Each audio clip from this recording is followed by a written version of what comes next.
Hello. So this lecture will be on a specific year, which was the beginning of a really important event that led to the modern Asian American social movement, which is really under this larger umbrella known as the Third World Liberation Front. So I'm going to give you just a historical overview of what led to this moment and some of the implications of this particular movement. So what led up to the Third World Liberation Front? Well, largely it was a response to an increase in police brutality and legal injustice aimed at people of color that really inspired a worldwide movement, actually. But we're going to focus a little bit more on what happened in the United States. The movement involved several ethnic groups, including the Asian American Political Action Group. This was a student group uh, and there were other ethnic groups as well, but they were focused both on their own ethnic and racial identity, as well as they also cooperated together to protect and serve their collective communities. So by 1968, there were already these sort of like new developments as far as how community was being established and expressed. There was a real focus on their racial ethnic identity and political action within their community. And yet they also were working together, as I mentioned, to embrace the struggles, not just of their own ethnic communities, but those around them. They were forming this like political action based on their collective experience in urban working class communities of color. And in terms of the Asian American movement, I think San Francisco really was the site of a lot of that action, but it was happening across the country. They were beginning to talk about their experience of being oppressed, erased, police brutality, and the urban youth in particular was becoming overwhelmingly organized around race and ethnicity. They began to demand structural changes around jobs, housing, education, healthcare, recreational facilities, and political and cultural representation. These students then began to, you know, shut down places like San Francisco State, which we're going to talk about in a minute, as well as other places in the community. The third world, the idea that identity is I think sometimes used a different way today, but back then it was really used as a way to extend what was happening locally on a global level. So it's basically where in the world were there people of color. So that and they would call those places third world. And they noted that it wasn't happening in San Francisco, it was happening all over the world, in Africa, Latin America, and Asia. So that's why they call it third world. So let's start with how this was emerging in the US. So it began really with a student strike in November 6, 1968, and led to the longest student strike in American history. So it was 5 months. And it was largely to address relevant and accessible education at San Francisco State, which then led to the development of what we now call Third World Liberation Front, or TWLF.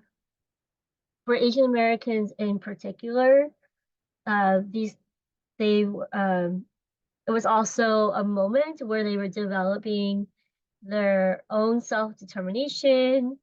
They were defining new consciousness, and they were also, I think, in a lot of ways, shedding some silence. I think that they had used or been using in the past. They were like, no longer are we going to be quiet, and really affirming their racial and ethnic identity. So it's really the beginning of that term, Asian American. That was a political statement of this community. And so in a number of ways, these movements were struggling over cultural hegemony, which is like the idea that the dominant group was controlling their ideas and controlling the way that they see themselves. And again, within this particular strike, it was focused on education. And so they were really wanting to change the way that their identity and ideology was being shaped. There was a convergence of struggles based on race, war, gender, education, nationality, and they were really critiquing all the social norms of the day. And they were really starting with basic rights, I think, in the beginning, but it evolved to demand power and self-determination. So the implications, I think, for this particular movement is really education and really thinking about what was education for. And education, I think, in this case was to be relevant, to reflect their identity and their history, and to connect to their communities and the needs of their community. And lastly, I think it's really important to study these movements because it helps to find new ways to develop or revive counter-hegemonic concepts. So as they were critiquing maybe some dominant ideas of education, they were also offering their own ideas, which we would call counter-hegemonic. And I mentioned a few, so like self-determination, consciousness, empowerment. All of these become ways to resist or act back on dominant ideas of what education should look like. So what led up to the strike? We're going to take two slides here, 1964, 1966, and the next slide will be from 1966 to 1968. So from 1964 to 1966, as a result of the civil rights movement, there were a lot of student-run programs that emerged, and they were addressing racial issues as well as some other social concerns. These programs include tutoring, community involvement, what's called the Experiment College, and work study programs. And all of these kind of work alongside the university or the college, but they were also kind of obviously influencing the university at the same time. So in particular, the Experimental College included courses on revolution, urban action, competition, and violence. And they were really popular. They experienced like significant growth over time, very popular among young people. Alongside this, there's going to be this sort of contradiction that's emerging. So again, there's this very progressive curriculum that's starting outside the university, and then within the university system, there is what's called the master plan. And so the master plan was designed in 1960 and then kind of obviously was taking notice by 1964. And they were really wanting to create an education that matched the economy or matched the job market. And so there's an emphasis on STEM, I guess, science, math, and foreign language, and then diminishing anything else that wasn't STEM focused, if you will. So the master plan also included 3 tiers in the California higher educational system: UCs, Cal State, and junior colleges or community colleges.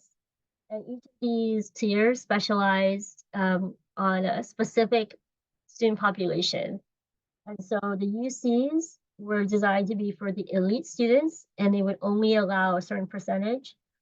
And the UC curriculum would focus on professional jobs, and only the UC system had doctoral programs. The Cal State college system was to provide a liberal arts and science education, but this time more on applied fields and I guess semi-professional fields, including teacher education. Again, this was also limiting who would get in. And then the last group, the junior colleges or the community colleges, they were only allowed to provide vocational training, a general liberal arts education, and prep courses if they were interested in getting into a 4-year university college or university. So instead of expanding these areas, the master plan restricted admissions, and students were very frustrated with this idea. They also didn't like the fact that the master plan was designed by business and political figures rather than faculty or educators. So as students were becoming more involved in social activism, civil rights movement, the women's rights movement. There's a number of social movements happening at the same time, anti-war movement. They also then started to look at their own education. And I think the more active they became and the more involved they were in social movements, the more they were wanting change. And they were really starting to critique, question, try to understand what was happening, and in turn, like really demanding change. They were also impacted by what was happening on the global scale here. There were a lot of anti-imperialist wars happening in Asia, Africa, and Latin America, a lot of revolutionary writings, and they were all studying these things. And one particular concept that they were really interested in was internal colonialism. And internal colonialism was a way to understand what it meant to be oppressed, especially as communities of color. And so they were particularly interested in what that meant. And I think a response to internal colonialism was liberation. And liberation was about freedom from exploitation, oppression, and alienation, especially within this like framework of race and ethnicity. This led to what we would call anti-imperialist movements in the US that kind of overlapped with the civil rights movement. And I think at that point, especially as we're getting closer to 1968, there's sort of a discontent with civil rights because it's not doing enough. And they want more like a revolutionary approach.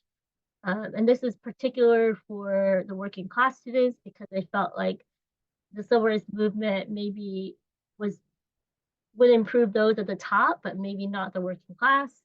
And they really didn't feel like the legislation would benefit them as much as those who were more wealthy. And so anti-imperialist movements were a way to say, look, there's a lot more that needs to be done. So this then catches us up to 1968 and the establishment of the Third World Liberation Front. So the Third World Liberation Front was about the integration of people of color, including Asian Americans, around a common identity, which led to, of course, a lot of ideas, cross-fertilization of ideas.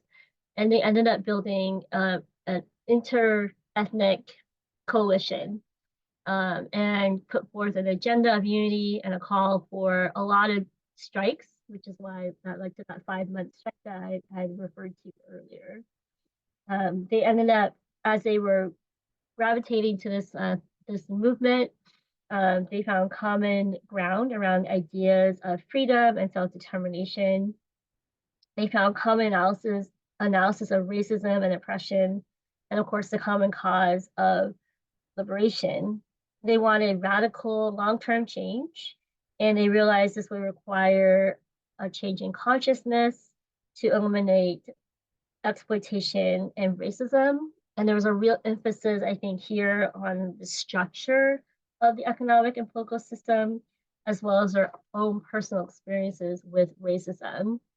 And so out of this movement, they had 3 demands of San Francisco State, of the administration. First, that the TWLF advocated the right of all third world students to an education, so all students of color. They highlighted the existence of institutionalized racism, especially through standardized testing and admissions criteria. So their first demand was open admissions and expanded special admissions programs so that all spots were filled, and really thinking about students that were disadvantaged. Second, the TWLF challenged the fundamental purpose of education by demanding a school of ethnic area studies.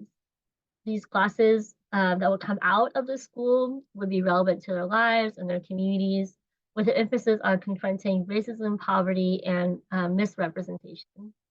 Finally, the TWLF demanded the right to have ethnic studies classes taught and run by third world people. And here they argued that the curriculum had to be focused on self-determination, which meant that every nationality had the right to determine its own curriculum and hire its own faculty. So what did the Third World Liberation Front achieve? Well, it did a lot of things. One, it established the first school of ethnic studies in the nation. This includes the appointment of 22 faculty positions, the establishment of the Black Studies Department, student participation in recommendation for the final plan for the school, and faculty power commensurate with other college departments. Today, the School of Ethnic Studies at San Francisco State remains the largest in the country in terms of faculty size and course offering, and offers a precedent for other colleges and universities who also want to form their own ethnic studies program. Another favorable outcome was the emergence of a new generation of fighters who either remained on campus or entered their communities. So they formed their and articulated and acted upon concepts such as self-determination to develop programs of political action, political education, and self-reliance. Others formed or joined organizations that use a collective approach to social problems. Some went on to get more education, to make changes from within the system, and others use a grassroots approach to build progressive community-based movements. So the strike has influenced future generations as well of Asian Americans to form similar organizations, and they have benefited from ethnic studies and programs to gain greater political influence for Asian Americans in higher education.